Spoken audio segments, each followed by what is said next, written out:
જય શ્રી રામ મિત્રો. હર હર મહાદેવ. સ્વાગત છે તમારું આપણી પોતાની યુટ્યુબ ચેનલ મહાદેવ વાસ્તુમાં. મિત્રો, વર્ષ 2026 નું સૌથી પહેલું અને મહત્વપૂર્ણ ચંદ્રગ્રહણ આ 3 માર્ચના રોજ થવા જઈ રહ્યું છે. જ્યોતિષીય શાસ્ત્રમાં ગ્રહણનું ખૂબ જ મોટું મહત્વ રહેલું છે.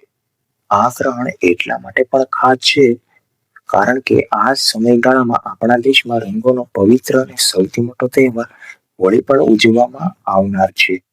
આજે આપણે ખાસ કરીને કુંભ રાશિના જાતકો વિશે વાત કરવાના છીએ. આ ચંદ્રગ્રહણ કુંભ રાશિના જીવનમાં ક્યાં ક્યાં બદલાવ લાવશે અને આ સમયે તમારે કઈ નાની નાની પણ ખૂબ જ મહત્વપૂર્ણ બાબતોનું ધ્યાન રાખવાની જરૂર છે, તે બધું જ આપણે આજના વિડીયોમાં વિસ્તારથી જાણીશું. મિત્રો, વિડીયોમાં આગળ વધતા પહેલા અને આ સચોટ માહિતી જાણતા પહેલા મારી તમને એક નાનકડી વિનંતી છે. અમે હંમેશા તમારા માટે સાચી અને જ્યોતિષીય શાસ્ત્રના આધારે માહિતી લાવવાનો પ્રયાસ કરીએ છીએ. તમે અમારા વિડીયો જુઓ તો છો, પણ સબસ્ક્રાઇબ કરવાનું ભૂલી જાઓ છો.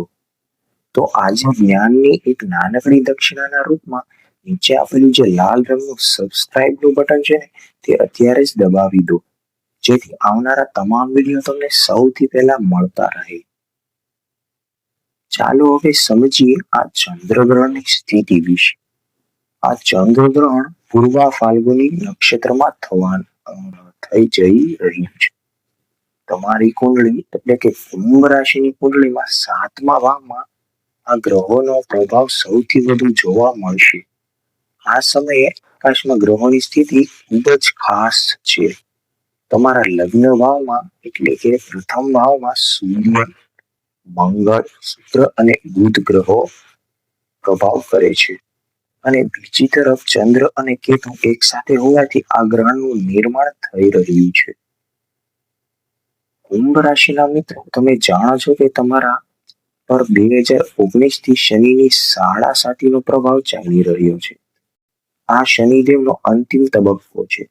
છેલ્લા કેટલાક વર્ષોમાં તમે માનસિક, આર્થિક અને પારિવારિક રીતે ઘણો સંઘર્ષ કર્યો છે. ક્યારેક એવું લાગ્યું હશે કે બધું જ વિખેરાઈ ગયું છે, પરંતુ હવે આ સમય ધીરજ રાખવાનો છે.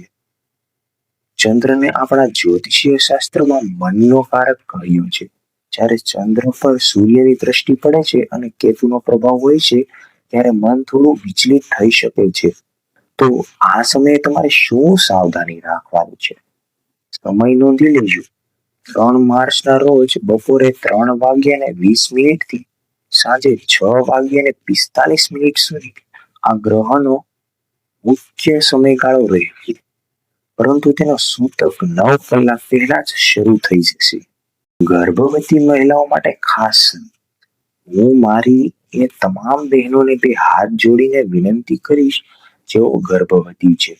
ગ્રહણના સમય દરમિયાન એટલે કે બપોરે 3:20 થી સાંજે 6:45 સુધી તમારે ખાસ સાચવવાનું છે. તમે ઘરની બહાર જવાનું ટાળો. પરંપરાગત માન્યતાઓ અનુસાર આ સમયે ધારદાર વસ્તુઓ જેવી કે સપ્પુ કે કાતરનો ઉપયોગ ન કરવો.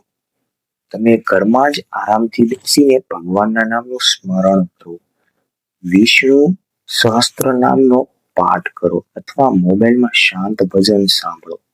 તમારા પેટમાં ઉછરી રહેલા બાળક, ઉજ્જવળ ભવિષ્ય અને સારા સ્વાસ્થ્ય માટે આ સમય દરમિયાન સકારાત્મક રહેવું ખૂબ જ લાભદાયી રહેશે. મન અને વાણી પર કંટ્રોલ. 7મો ભાવ એ ભાગીદારી અને દાંપત્ય જીવનનો ભાવ છે. ચંદ્ર પીડિત હોવાથી તમારું મન શાંત રહી શકે છે. કોઈ નાની વાતમાં ગુસ્સો આવી શકે છે. તેથી આ સમયમાં તમારા જીવનસાથી, ભાગીદાર કે પરિવાર સાથે કોઈ પણ પ્રકારના વાદ વિવાદમાં ન પડવું. વાણી પર પૂરો સંયમ રાખવો. સાત્વિકતા જાળવી. હોળીનો તહેવાર છે, પરંતુ આ સમયમાં રાહુ અને મંગળનો પ્રભાવ પણ છે. આ સમયે તમારું મન ખોટા રસ્તે ભટકી શકે છે. તેથી ખાસ ધ્યાન રાખો કે ગ્રહણ અને સૂતક કાળ દરમિયાન કોઈ પણ પ્રકારના આલ્કોહોલ એટલે કે દારૂ કે માંસાહારનું સેવન બિલકુલ જ ન કરવું. આ સમય ઈશ્વરની આરાધનાનો છે. નવા કાર્યોની શરૂઆત. આ દિવસે જમીન, મકાન કે વાહનની કોઈ મોટી લેવડ દેવડ કે ડીલ કરવાનું ટાળજો.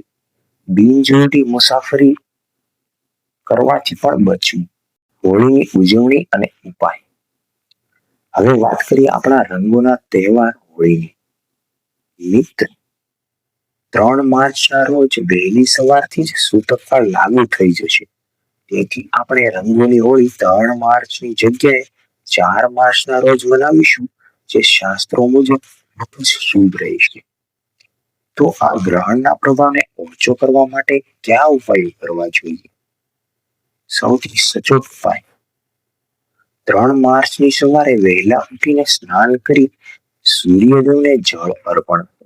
જળ અર્પણ કરતી વખતે તમને તેમાં થોડું કંકુ અને લાલ ફૂલ નાખી શકો છો.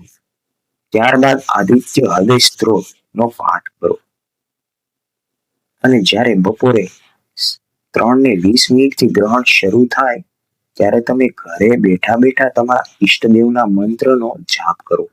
ઓમ નમઃ શિવાય અથવા હનુમાન ચાલીસાના પાઠ કરવાથી વિશેષ લાભ થઈ શકે છે. ગ્રહણ પૂર્ણ થયા બાદ ઘરના મંદિરમાં ગંગાજળ છાંટીને શુદ્ધિ કરવી. ગ્રહણનો સમય શાંતિપૂર્ણ રીતે પસાર કર્યા બાદ 4 માર્ચે તમે તમારા પરિવાર અને મિત્રો સાથે ખૂબ જ ઉત્સાહથી રંગોનો તહેવાર મનાવી શકો છો. ઈશ્વરની કૃપાથી આ ગ્રહણ તમારા જીવનની બધી જ નકારાત્મકતા દૂર કરશે અને રંગોના તહેવાર સાથે તમારા જીવનમાં નવા રંગો અને ખુશીઓ આવશે. અમારી મહાદેવ વાસ્તુ ચેનલ તરફથી તમને અને તમારા પરિવારને હોળીની ખૂબ શુભકામનાઓ. તો મિત્રો, આશા છે કે તમને આ માહિતી ખૂબ ઉપયોગી લાગી હશે. કમેન્ટ બોક્સમાં જય સિયારામ કે હર હર મહાદેવ લખવાનું ભૂલતા જ નહીં. વિડીયોને લાઈક કરો અને તમારા અન્ય કુંભ રાશિના મિત્રો અને પરિવારજનોનો સાથે જરૂરથી શેર કરજો. જલ્દી મળીશું એક નવા અને રસપ્રદ વિડીયો સાથે. ત્યાં સુધી તમારું અને તમારા પરિવારનું ધ્યાન રાખજો. સુરક્ષિત રહો. ધન્યવાદ. જય સિયારામ. હર હર મહાદેવ.